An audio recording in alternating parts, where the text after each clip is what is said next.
Hello friends and welcome to my channel. So friends, आज है C section का day. सो आज मेरी डिलीवरी होने वाली है एंड किस कारण से हमें सी सेक्शन करवाना पड़ रहा है मैं इसको डिटेल में डिस्कस करूँगी अपने जो प्रेगनेंसी जर्नी वाले व्लॉग में।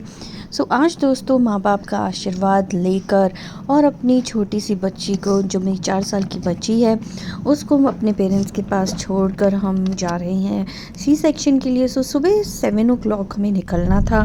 सारी फाइल्स वगैरह मैंने ले ली हैं। सो हॉस्पिटल है जो हमारे घर से बहुत ज़्यादा दूर नहीं है। सो ये क्वीन एलिज़ाबेथ हॉस्पिटल है बर्मिंघम में। सो हम वहाँ रहते हैं। सो हम वहाँ पहुँच चुके हैं। बगल में ही इसका वुमेंस हॉस्पिटल है जहाँ पर जो मेरी जो डिलीवरी है वो होने वाली है। सो उनके जो इंस्ट्रक्शंस हैं वो पहले ही आ गए थे कि आपको रात से कुछ नहीं खाना है, आप थोड़ा सिप सिप कर वाटर पी सकते हो। सो बस मैंने वही फॉलो किया था और सुबह सुबह मैं हस्बैंड के साथ अब हॉस्पिटल की तरफ ही जा रही हूँ। पार्किंग में हमने गाड़ी लगा दी है। एंड फ्रेंड्स, जो मेरी डिलीवरी है वो मार्च में हुई थी एंड उसको अभी लगभग 4 महीने हो चुके हैं। सो उस समय थोड़ी ठंड थी, इसलिए मैंने वो कैप एंड स्वेटर वगैरह पहना था। और हॉस्पिटल के अंदर हम पहुँच चुके हैं। एंड ये जो वुमेंस हॉस्पिटल है यहाँ पर ही मैं अपना रेगुलर चेकअप कराने आती रही हूँ। अल्ट्रासाउंड्स भी मेरे सारे यहीं हुए हैं और काफ़ी सारे मुझे अल्ट्रासाउंड करवाने पड़े थे क्योंकि थोड़े से कॉम्प्लिकेशंस थे मेरे प्रेगनेंसी में। एंड इसी कारण से फिर हमने सी सेक्शन का भी डिसाइड किया था। सो दोस्तों, अब हम पहुँच चुके हैं अपने जो हमें उन्होंने जहाँ पर डिलीवरी के स्वीट है वहाँ पर पहुँचने के लिए कहा था। सो यहाँ पर एक जो एरिया था वहाँ पे हमें वेटिंग एरिया में बिठाया था। उसके बाद मेरा इनिशियल चेकअप होने के बाद फिर मेरा पहला ही चेकअप, जैसा मैंने आपको बताया, हो गए थे ब्लड प्रेशर और उन्होंने काफ़ी सारे फॉर्म वगैरह साइन कराए थे। और उसके बाद जो डॉक्टर थे वो भी मिलने आए थे और उन्होंने मुझे और मेरे हस्बैंड दोनों के लिए ही ड्रेस चेंज करने को कहा था। सो मेरे हस्बैंड को तो क्लोथ्स के ऊपर ही वो ऐसा जो गाउन होता है वो पहनने को बोला था और मुझे भी एक गाउन दिया था पहनने के लिए और उनको पैंट और शर्ट दोनों दे थे। उसके बाद मेरे हाथों में जो एनेस्थीसिया वाले डॉक्टर थे, एनेस्थेटिक, तो वो आए थे। उन्होंने मुझे सारा ब्रीफ किया और उसके बाद उन्होंने मेरे हाथ पे जो ये लगता है वो लगा दिया था।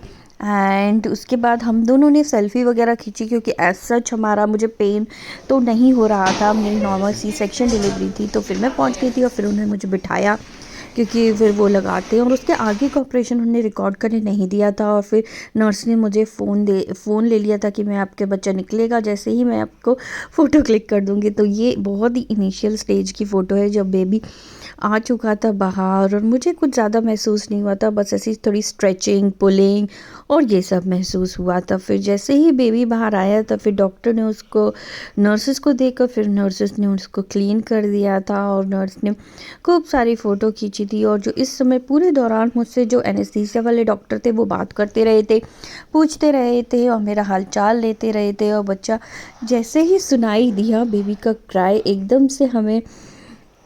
एकदम से बहुत ज़्यादा इमोशन फील होते हैं उस समय कि हमारा प्यारा सा बेटा आ चुका है। एंड दोस्तों, मुझे पहले से ही पता था अपनी प्रेगनेंसी में कि बेबी बॉय होने वाला है। जो हमें लास्ट टास्क के अल्ट्रासाउंड्स थे तब डॉक्टर यहाँ पर बता देते हैं यूके में कि अगर आप जानना चाहो तो फिर बेबी बाहर आ चुका था। फिर उसका उन्होंने वज़न किया तो वज़न उसका 3.680 किलोग्राम था, 3.6 बोल सकते हैं केजी का था। तो काफ़ी अच्छा वेट था, ठीक था और हेल्दी बच्चा था।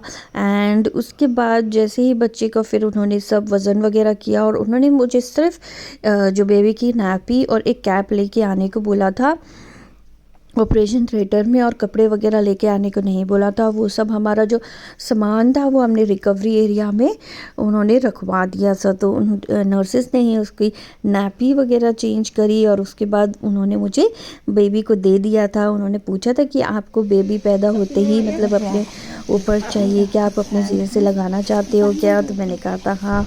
फिर बेबी तो पहले थोड़ा सा रोया था लेकिन फिर बाद में जब मेरे पास आ गया था तो वो बिल्कुल नहीं रो रहा था। और फिर हमने थोड़ी मेमोरीज़ के लिए अपनी जो पिक्चर्स हैं वो क्लिक करी थी। और उस समय पे मेरे स्टिचेस वगैरह सब चल रहे थे और स्टिचेस वगैरह होने के बाद फिर डॉक्टर मुझसे मिली और उन्होंने मुझसे यही कहा कि अब बस अपने बेबी के साथ एंजॉय करो और 2 साल तक अपना बहुत ख्याल रखो और 2 साल तक कोई भी कुछ भी आगे प्लानिंग नहीं करना। तो वैसे भी हमने अब हमारी जो फैमिली है कंप्लीट हो चुकी है। मेरी एक बेटी है बड़ी और हमारा प्यारा सा नन्हा मुन्ना बेबी अभी आ चुका है। एंड बस फिर हम हमें रिकवरी एरिया में शिफ्ट कर लिया और फिर मेरे हस्बैंड ने फ़ोन कर कर घर पे मेरे मम्मी पापा मतलब मेरे सास ससुर जो यहाँ पर थे मेरी बेटी का भी ख्याल रखते थे, वो उन्होंने मेरा काफ़ी ज़्यादा सपोर्ट किया। वो मेरे डिलीवरी से लगभग 1-2 महीने पहले आ गए थे और डिलीवरी के 3 महीने तक रहे थे। पूरा 5-6 महीने वो हमारे साथ रहे। तो जिससे कि मेरा जो ये सफ़र है और जो मेरी ये पूरी देखभाल रखना डिलीवरी के बाद और पहले इस काफ़ी अच्छे से हो पाया था और घर को भी उन्होंने अच्छे से मैनेज कर लिया था और मेरी बेटी का ख्याल भी काफ़ी अच्छा लग रहा है ऐसे रखा था उन्होंने। फिर जो हम हैं ये हम रिकवरी एरिया में आ गए थे, तो यहाँ पर लगभग वो कुछ घंटों के लिए रखते हैं और बार बार अच्छे से मॉनिटर करते रहते हैं कि कुछ प्रॉब्लम हो रही है क्या। सो मुझे बस थोड़ी सी इचिंग महसूस हो रही थी पूरी बॉडी में, तो उन्होंने कहा था कि ऐसा थोड़ी होता है लेकिन इससे हम बहुत ज़्यादा दवाई नहीं देंगे, इसके लिए अगर आपको बहुत ज़्यादा प्रॉब्लम हो रही है तभी देंगे। सो देखिए मेरा प्यारा सा गोलू मोलू बेटू आ चुका है, देखिए। बहुत ही ज़्यादा अच्छा लग रहा था। फिर सब कुछ नॉर्मल हो गया था, तो फिर उन्होंने हमें ऊपर जो नॉर्मल वार्ड है उसमें शिफ्ट कर दिया था। एंड जो हमारी जो अब काम है वो पूरा शुरू हो चुका था, हार्ड वर्क। और मेरे लिए सिंपल सा जो खाना है हॉस्पिटल का वो भी आ चुका था। तो क्योंकि हम इंग्लैंड में हैं तो यहाँ पर जो सा खाना मिलता है बीन्स स्प्राउट्स सूप वगैरह वो दिया था उन्होंने। और खाना काफ़ी टेस्टी था, ऐसा आपको लग रहा होगा देखने में ब्लैंड सा, लेकिन टेस्टी था। और टाइम टाइम पर डॉक्टर जो है वो चेकअप करने आ रहे थे, नर्सेज पूरा ख्याल रख रहे थे। तो मेरे बेड के पास ही एक बेल भी थी, तो मैं अगर प्रेस कर दूं, क्योंकि मैं उठ नहीं सकती थी, सी सेक्शन ऑपरेशन हुआ था। और इसलिए जो आपकी एक पाइप है वो भी लगी रहती है ताकि आप बिल्कुल उठ नहीं सकते, टॉयलेट वगैरह भी नहीं जा सकते, इसी कारण से। सो वहीं पर मैं अपने बेटे के साथ आराम कर रही थी। एंड शाम को फिर जो मेरी बेटी है और मेरे सास ससुर और मेरे हस्बैंड आए थे मिलने के लिए। एंड परी उसको देखकर एकदम से बहुत ही कंफ्यूज हो गई थी। पहले तो खुश भी हुई थी, फिर एकदम से आप बच्चे ऑब्जर्व नहीं कर पाते कि मम्मी की टम्मी इतनी बिग थी और अब ये बेबी बाहर आ चुका है और अब तो वो उसका जान बन गया, एकदम से बहुत प्यार करती है, खेलती रहती है। ये कुछ फ़ोटोज़ उन्होंने हॉस्पिटल के बाहर खींचे थे, क्वीन एलिज़ाबेथ हॉस्पिटल बर्मिंघम के बाहर, जो उनकी यादें हैं उसे याद रहता है कि हम गए थे बेबी को देखने के लिए यहाँ पर। सो ये कुछ और फ़ोटोज़ हैं मेरे बेटे की और मम्मी पापा की। एंड दोस्तों उसके बाद जो हॉस्पिटल के टाइमिंग्स थे वो ऐसे थे कि आप सुबह 8-9 बजे से लेकर आपके हस्बैंड कोई रात को 9 बजे तक रुक सकता है। एंड उसके बाद अगर आपको कोई विज़िटर्स लाने हैं तो फिर वो 1 घंटे का टाइम था शाम को, उस समय आप अपने विज़िटर्स को 2 किसी लोगों को लेके आ सकते हैं और वो आपसे मिल सकते हैं। सो मुझे अभी काफ़ी पेन हो रहा था, तो मेरे को नर्स ने बोला था कि आप ट्राई करो उठने का। तो जो मैं कोशिश कर रही थी, एक बार मैंने ट्राई किया फिर नहीं हो पाया था, तो नर्स ने कहा था कोई बात नहीं, आप पूरा आराम करो, फिर हम कल से फिर ट्राई करेंगे और देखते हैं फिर कैसा होता है। तो फिर मैंने अच्छे से पेन किलर्स वगैरह लिए थे और नेक्स्ट डे जब हुआ था फिर से जो नर्स आई थी वो मतलब जो हमारी चेकअप करते थे, फिर उन्होंने मुझसे ट्राई करवाया था खड़ा होने का। फिर उन्होंने धीरे धीरे से वो नेक्स्ट डे फिर वो जो पाइप लगी रहती है वो भी निकाल दी थी। और मैंने कोशिश कर के हस्बैंड की मदद से बाथरूम तक जाना और वो सब स्टार्ट किया था।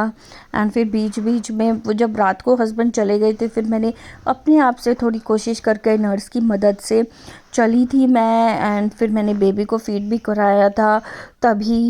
एंड धीरे धीरे दोस्तों हो जाता है, पहले बहुत डर लगता है, मुझे भी सी सेक्शन से बहुत डर लगा था कि कैसे होगा सब।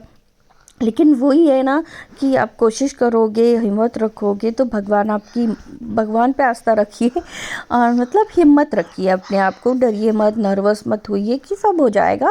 ऐसा एटीट्यूड रखेंगे तो फिर सब हो जाता है।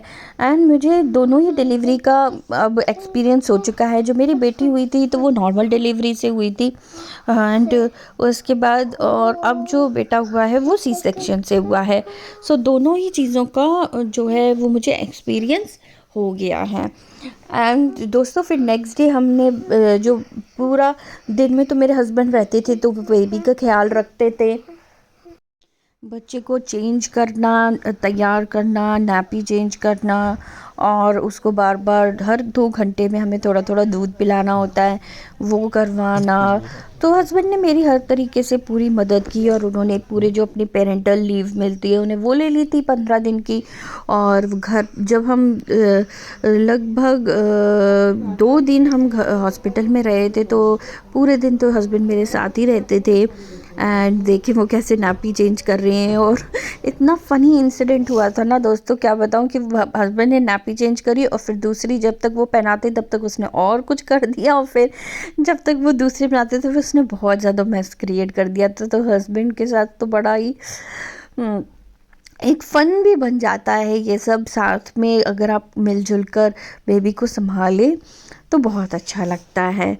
सो दोस्तों अब हॉस्पिटल में जो फिर डॉक्टर थे जो डिस्चार्ज करने वाले थे तो उनसे पहले वो आए थे सारा चेकअप करने। तो मुझे जेस्टेशनल डायबिटीज़ भी थी तो मेरे काफ़ी सारे चेकअप हुए थे हॉस्पिटल में और वो सब नॉर्मल हो गया था। एंड बेबी के भी सारे चेकअप हो गए थे, हेयरिंग टेस्ट और बहुत सारे चेकअप होते, फुल बॉडी चेक हो गया था और उसका जो उसका एक रेड बुक बनती है वो बन गया था। और फिर फाइनली हमें डॉक्टर ने क्लीन चिट दे दी थी कि आप दोनों घर जा सकते हैं, सही है। फिर वो हम सारा सब कुछ पैक कर रहे थे और हस्बैंड जो बेबी की कार सीट है वो भी ले आए थे। सो दोस्तों यहाँ बाहर तो सब जगह अब कंपलसरी ही है कार सीट लेना, और मुझे लगता है कि हर किसी को यूज़ करना चाहिए बेबी की सेफ्टी के लिए।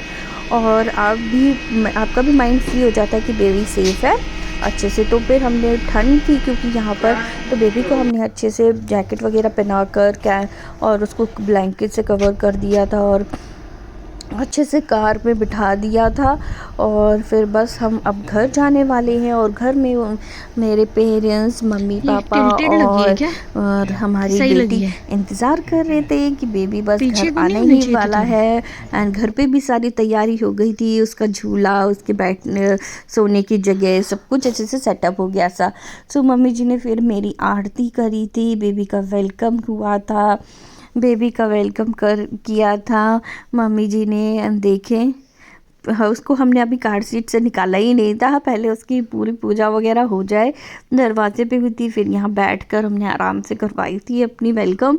और बेबी देखे उसका एक पहला दिन है हमारे घर में और वो आ चुका है। एंड जो मेरी बेटी के जो जैकेट वगैरह थे वो मैंने अभी संभाल के रखे थे तो उसको वो हमने लिया नहीं था, तो वो ही वाला जैकेट हमने उसे पहनाया था। और देखें भाई बहन का प्यार, देखें। और कभी कभी बच्चों को ना बहुत देखना भी पड़ता है क्योंकि मेरी बेटी भी इतनी बड़ी नहीं है तो वो कैसे संभाल रही है, बार बार उसको प्यार करने का मन करता है, बार बार बोलती है मुझे दे दो, मुझे भी पकड़ना है, मेरा भैया है छोटा बेबी। सो दोस्तों मन बहुत खुश है और मैं तो यही कहूँगी कि कोई भी जो भी बेबी प्लान करने वाला है उसे डरिए मत, बहुत अच्छा एक्सपीरियंस होता है।